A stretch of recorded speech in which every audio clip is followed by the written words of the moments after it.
As President Trump's trade war presses on, Japanese officials are in Washington to negotiate what the White House hopes will be a historic trade deal.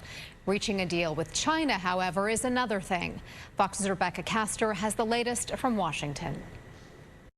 Another turbulent day on Wall Street as President Trump's trade policies keep global markets on a wild ride. China remains the only country facing exorbitant tariffs.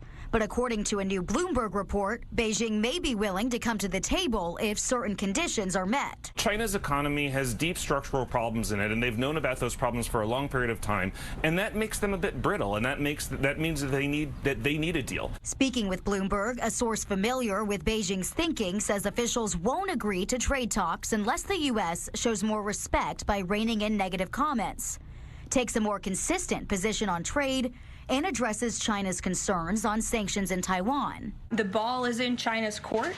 China needs to make a deal with us. We don't have to make a deal with them. But at least 15 countries are ready to make a deal, including Japan, who sent a delegation to Washington to sit down with President Trump and his economic team. The president will decide when he's satisfied with a deal and when he wants to announce it. But there are still plenty of critics who think Trump's tariffs are careless, like California Governor Gavin Newsom, who filed the first state lawsuit challenging Trump's trade policy.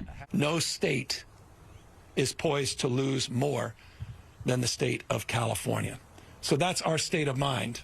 And that's why we're asserting ourselves on behalf of 40 million Americans. The California lawsuit argues President Trump does not have authority to impose sweeping tariffs without the approval from Congress. At the White House, Rebecca Castor, Fox News.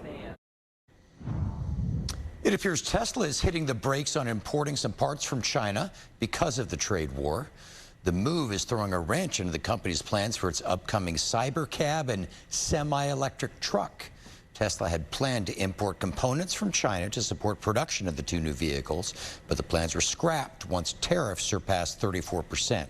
Reuters reported the news, citing a source with, quote, direct knowledge. It's unclear how long Tesla's suspension of imports will last.